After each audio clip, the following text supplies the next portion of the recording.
bombshell line is that nobody holds a grudge in any sport like Aaron Rodgers. I believe it. Well, that's a mouthful. In any sport, I don't know how Tyler Dunn could exactly know that, but that's okay. But that's quite a statement. And it does go back to he held that grudge, real or imagined, against Mike McCarthy from the start. So I have to go back to Ted Thompson, who had come the year before Mike Sherman had been fired, and it was time for him to go pick his hand-picked coach.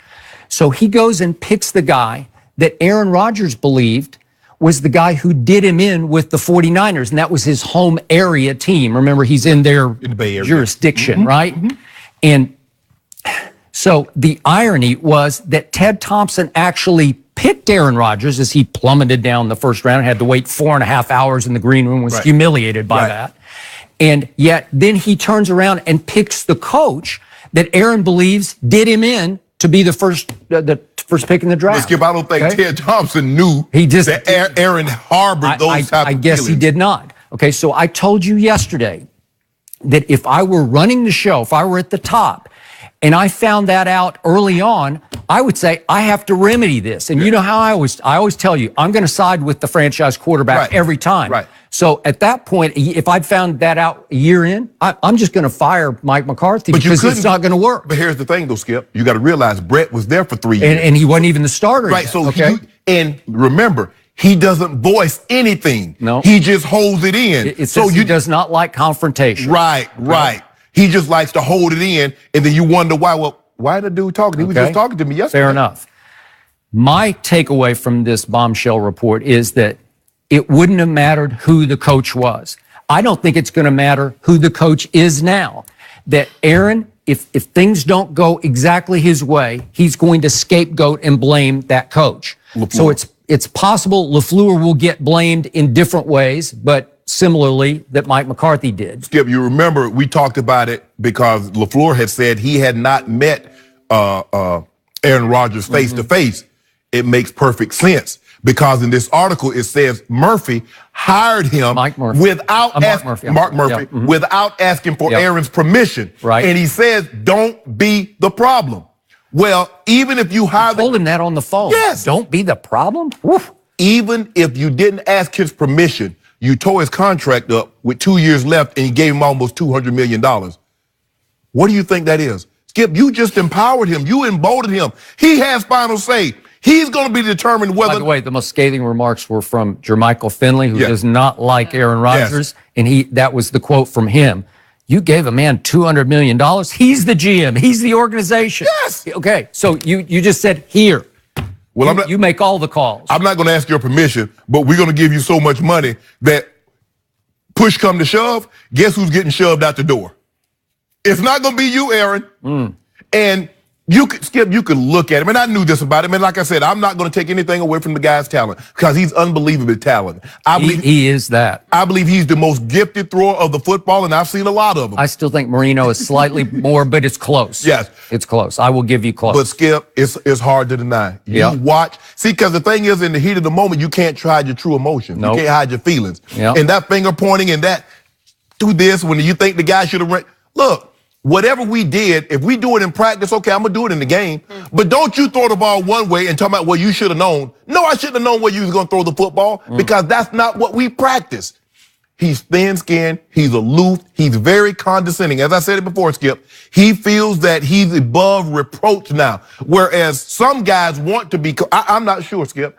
I'm not so sure if Bill Walsh was his coach, rest his soul, that Aaron Rodgers would feel any different. Because he feels he's the smartest guy to ever play that position. He does. Because he's so talented, because he can do things no other quarterback can do.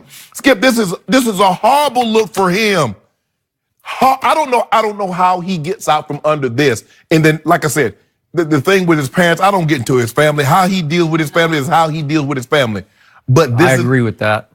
But it gives you an indication. It does. Of how he deals with people. And maybe somebody said something. Maybe it was because of his brother went on TV and says, I don't have a relationship, or he hadn't called. That was it. Because in this article, it says basically all it takes is one thing, and it's over. And that's the grudge part. Yes. That's the grudge part. Over and over again.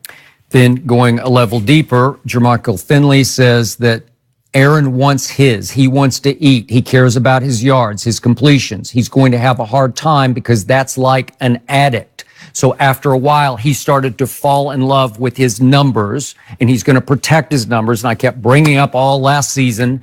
He shattered his own NFL record for throwaways. And now it makes more sense to me because if he didn't like the play that was called, that was sent in, right, he's not going to be into it. And the odds are he's going to say, this isn't working. I'm just going to throw it in the fifth row. Right. I'm not going to risk an interception on his play call. Wow. But it also pointed out that last year, at least a third of the plays, by estimation, he called or overruled. So he just recalled the play in the huddle. That's a lot of plays to recall, and right? Here's the thing.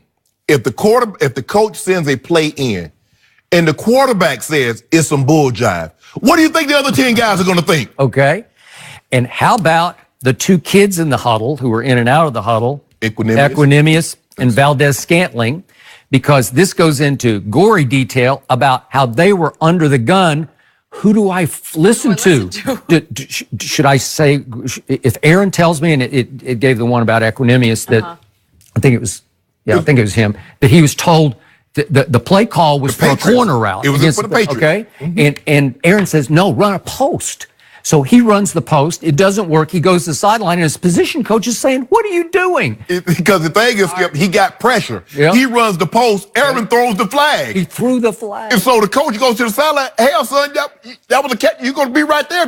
And he took the blame because he didn't want to blame his quarterback because he's afraid that the quarterback would doghouse him like he did so many others. And Valdez-Scantling would go against it and just say, no, I got to run the play called. And down the stretch, last 4 or 5 games, he found he was getting no footballs. Yeah. Do you actually think a rookie is going to ad-lib on a quarterback of Aaron Rodgers' ilk? Do you think a guy's going to come in and ad-lib on Tom Brady or ad-lib on Drew Brees? Absolutely not. Okay. They're going to do exactly what the quarterback tells them to do. Okay.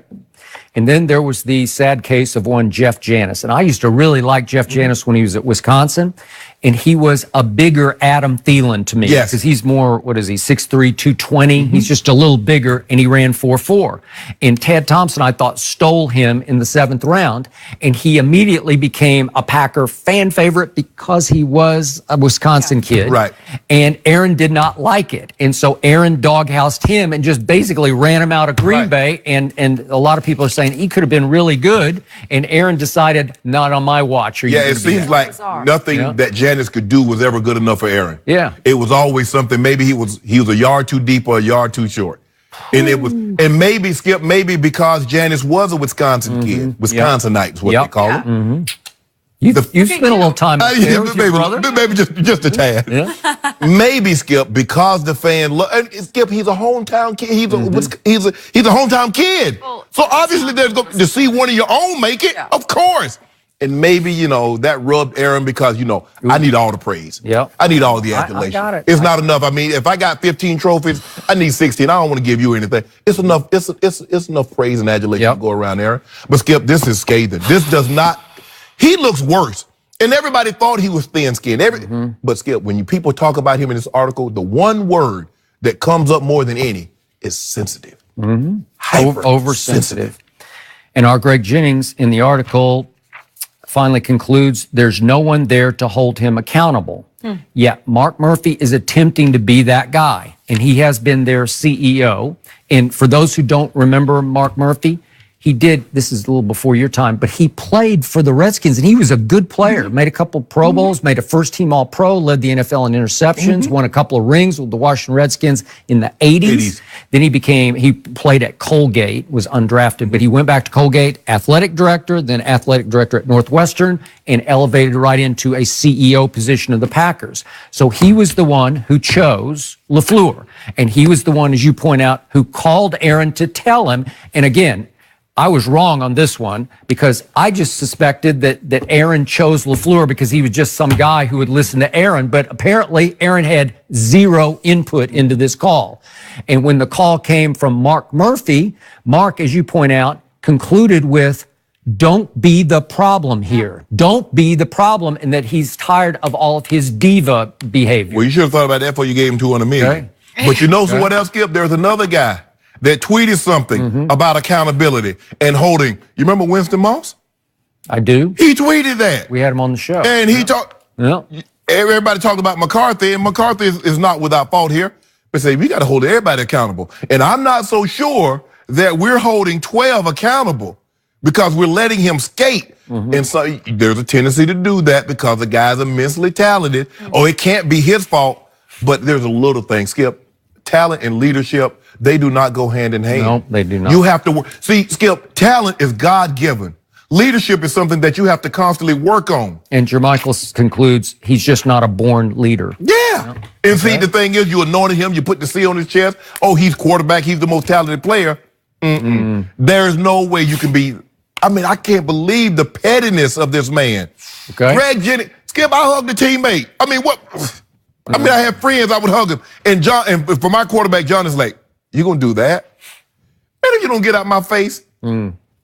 But that was the guy that Aaron, and Aaron always says, I don't want to become that guy, become Brett Favre. And now there's a quote. You're worse. Like you're becoming him. You're beyond Brett Favre. Skip, I told you, my grandfather used to say, boy, if you're not careful, you'll become the very thing you despise most in a person. Correct. And what does he become? He has become that guy. Just looking at every page that's in front How about of you. that? How big how many this times report is. Look how many circles I got in here. Insane. But hey, Skip, guess what? As I'm reading this, you didn't feel like the guy just kept going. It didn't wane. No. It did not wane. It was from the first page to the very last page. You're like, oh my. Yeah, like you kept reading and finding out something new. You need to go and finish this. You need to write a book on this. So my bottom line, I have to say bottom this. line. There's no way Tom Brady has half of this talent. But Tom Brady is a natural born leader. Yes. And that's what makes it work. Make guys want to play for him and play with him. Yep. Okay. Okay, we gotta move on because here's the thing. Kevin Durant